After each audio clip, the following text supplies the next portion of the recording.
Mundur satu langkah untuk maju 1000 langkah. Demikian ungkapan ini mengajak kita melihat tindakan mundur tidak selalu merugikan. Karena kemunduran dalam hal yang salah bahkan dapat mendatangkan kebaikan yang maksimal. Saudara, dalam kisah para rasul 10, Petrus pernah mengalami kemunduran yang menjadi sebuah titik balik menghadirkan dirinya ada dalam kebaikan yang maksimal. Begini kisahnya.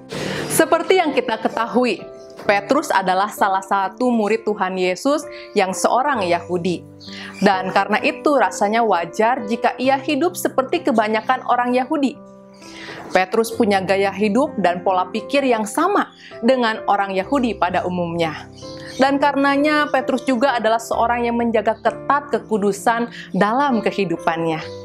Saudara, jika bicara soal kehidupan saleh, tentu kita akan sepakat bahwa gaya hidup saleh itu baik.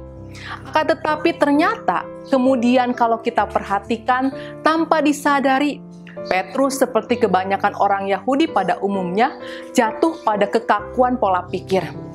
Mereka jadi cenderung diskriminatif karena menganggap orang bukan Yahudi itu tidak sama harkat dan martabatnya, hingga melarang dirinya untuk bergaul.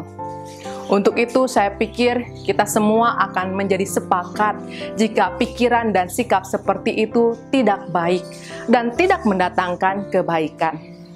Oleh karena itulah kemudian Tuhan menegur Petrus dalam sebuah pengalaman rohani. Dalam kisah para rasul 10 diceritakan bagaimana Allah menegur Petrus bahkan sampai 3 kali. Dan teguran Tuhan itu telah berhasil membuat Petrus membongkar pola pikir lamanya dan bahkan kemudian mengakui kesalahannya. Petrus tidak lagi diskriminatif, hingga kemudian ia tidak hanya bersedia untuk bertemu, tetapi bahkan ia bersedia membaptis Cornelius, seorang perwira pasukan Italia.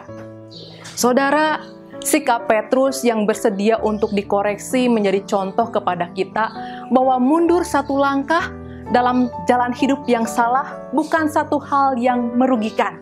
Sebaliknya, mundur satu langkah demi mengkoreksi kesalahan merupakan suatu keuntungan yang harus disyukuri. Untuk itu, jangan takut jika saat ini saudara merasa mengalami kemunduran, sebab mungkin dalam kemunduran tersebut Tuhan telah dan tengah mempersiapkan kita mengalami kebaikan dengan melangkah 1000 kali maju ke depan. Tuhan Yesus memberkati kita semua. Amin.